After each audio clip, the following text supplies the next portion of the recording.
Woi, Hai. Aku Sore, istri kamu dari masa depan.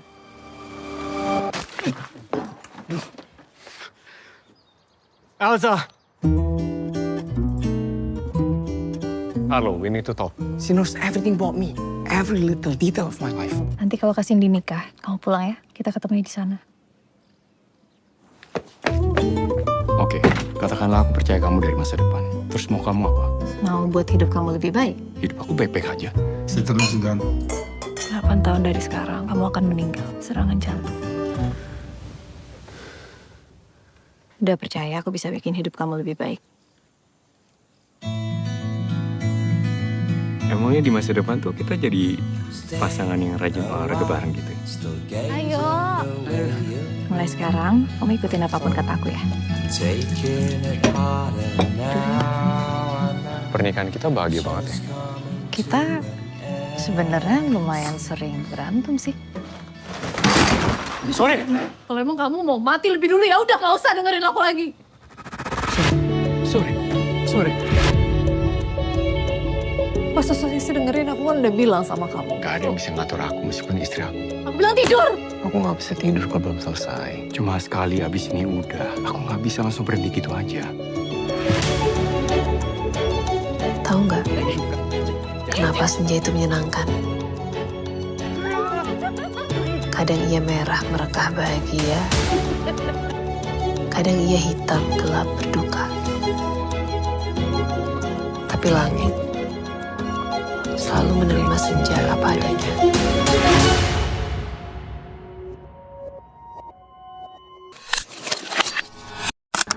Halo teman-teman, kembali lagi di review film, di mana kita tidak hanya menonton film, tapi kita juga membahas mengenai apa sih makna dari film tersebut. Pasti teman-teman sering merasa kok filmnya sederhana banget, apa sih maknanya? Nah, di kesempatan kali ini kita akan membahas mengenai hal tersebut. Di episode kali ini kami akan membahas mengenai film Sore Istri dari Masa Depan yang tampil di layar lebar pada tahun 2025. Secara garis besar, film ini membahas mengenai Jonathan yang merupakan seorang fotografer di mana hidupnya itu terasa monoton dan juga hidupnya itu tidak sehat. Pada suatu hari muncul seorang wanita misterius bernama Sore yang mengaku sebagai istrinya dan dia mengaku bahwa ia datang dari masa depan untuk mengubah hidup Jonathan menjadi lebih sehat. Oke. Bersama aku sebagai host Lover Evelyn dan juga teman-teman kita di sini ada dan Francisco Kalista. Kita akan membahas dan mengulik lebih dalam apa sih makna dari film Sore Istri dari Masa Depan. Oke, langsung saja kita mulai. Oke, sebelum kita masuk lebih dalam, boleh dong teman-teman jelasin secara singkat tentang film Sore itu menurut kalian itu kayak gimana ya? Mau dari aku dulu apa dari Valen dulu? Boleh dari Yosa dulu. Ya udah, kalau menurut aku tuh film Sore ini termasuk ke film yang romantis, tapi mengarah ke kedua pasangan dari masing-masing pihak ini harus dulunya sama.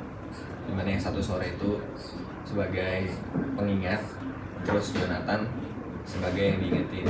Jadi di sini Sore itu kayak nggak ada nyerah-nyerahnya buat nasihatin Jonathan terus. Kalau itu sih dari aku. Kalau dari aku tuh first impression dari movie ini tuh aku tertarik dari bukan alur sih, kayak premis time loop-nya. Soalnya kan jarang banget nih film Indonesia pakai premis time loop. Jadi tapi waktu aku nonton filmnya aku malah jadi lebih tertarik ke karakternya. Soalnya karakternya ini emang sangat realistis banget dan juga ya emang menarik aja sih. Oke, tadi kalian ada bahas mengenai karakter-karakternya itu yang terdengarnya sangat menarik ya. Kalau boleh tahu nih, karakter di film ini mana sih karakter yang favorit kalian banget? Kalau aku sih Jonathan. Oke, kenapa tuh kalau boleh tahu? Soalnya ya walaupun udah tahu Sore ini nggak masuk akal, tapi tetap ya udah aja sampai dia mau. Kalau dari kalian gimana? Kalau dari aku Sore, karena Sore ini karakternya Nggak apa-apa. soalnya Sore ini karakternya yang pertama walaupun dia penyayang sama Jonathan, tapi dia juga tegas karena itu adalah bentuk kasih sayangnya. Dan juga dari seluruh film ini si Sore ini diceritakan jadi kayak apa ya, sangat nggak menyerah. Nah, soalnya kan dia rela berkorban, dia rela mati terus menerus demi mengubah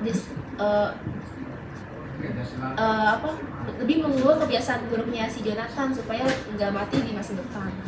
Oke, dari yang kalian jelasin nih kayaknya kalian dapat banget nih makna dari ceritanya. Emang acting dari cast-castnya itu sebagus itu atau gimana nih? Boleh dong pendapat dari kalian. Kalau soalnya sih menurut aku castnya masih kurang cocok buat film-film yang kayak gini, karena dari Sheila Dara sendiri tuh dia jadi Sore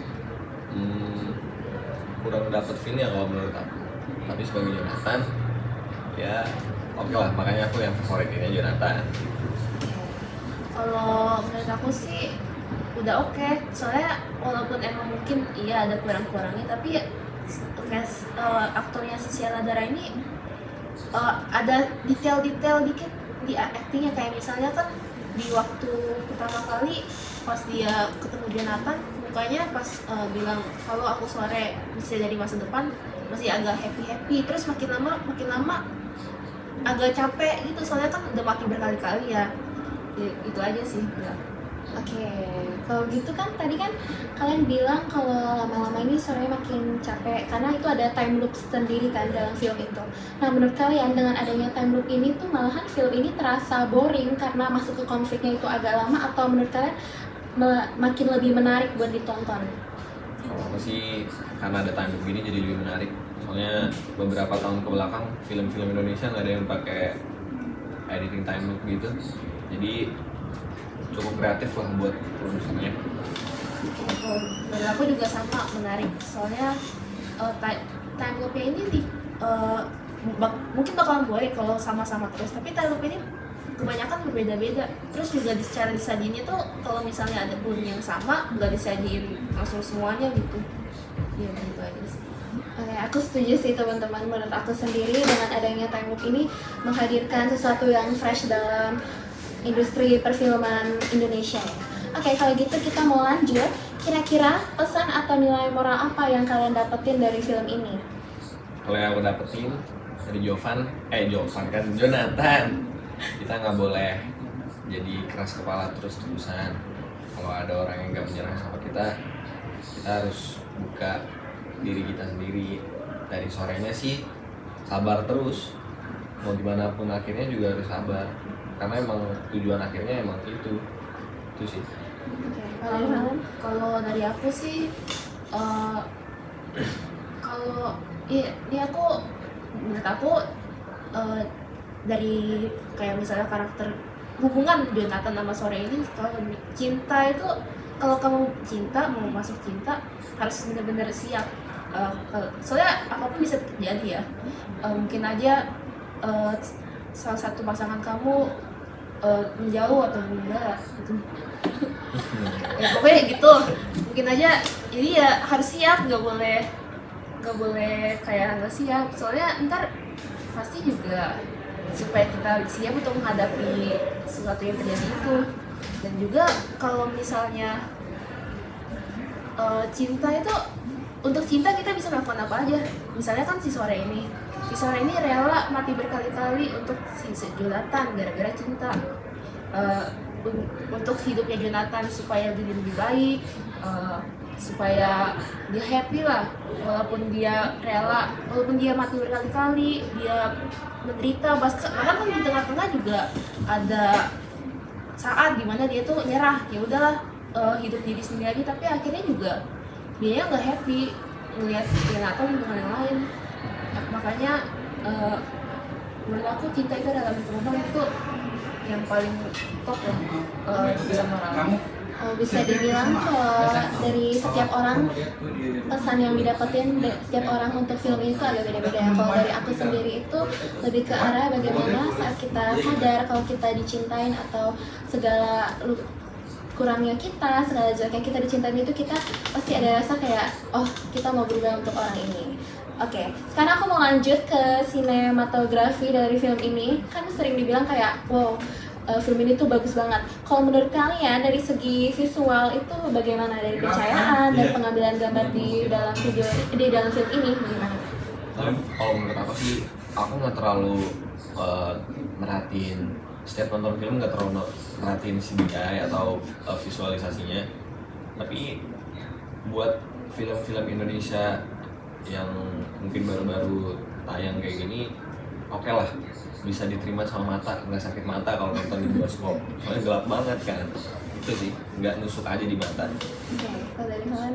Kalau dari aku sih sebenarnya oke aja, tapi memang ada kayak beberapa scene yang benar-benar wow banget di aku. Soalnya kayak misalnya di editingnya waktu ada title drop itu, waktu di per chapter itu menurut aku suka banget sama itu. Soalnya juga musiknya juga mendukung banget.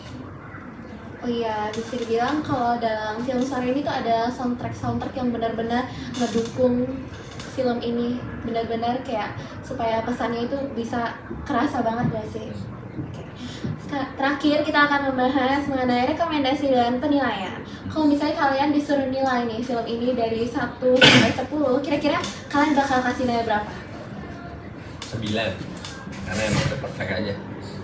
Kita ngelihatnya pasangan yang nggak kayak FTV biasanya, pasangan-pasangan yang satu mendukung dua-duanya, terus yang satunya mau melumatkan hatinya juga buat pasangannya gitu.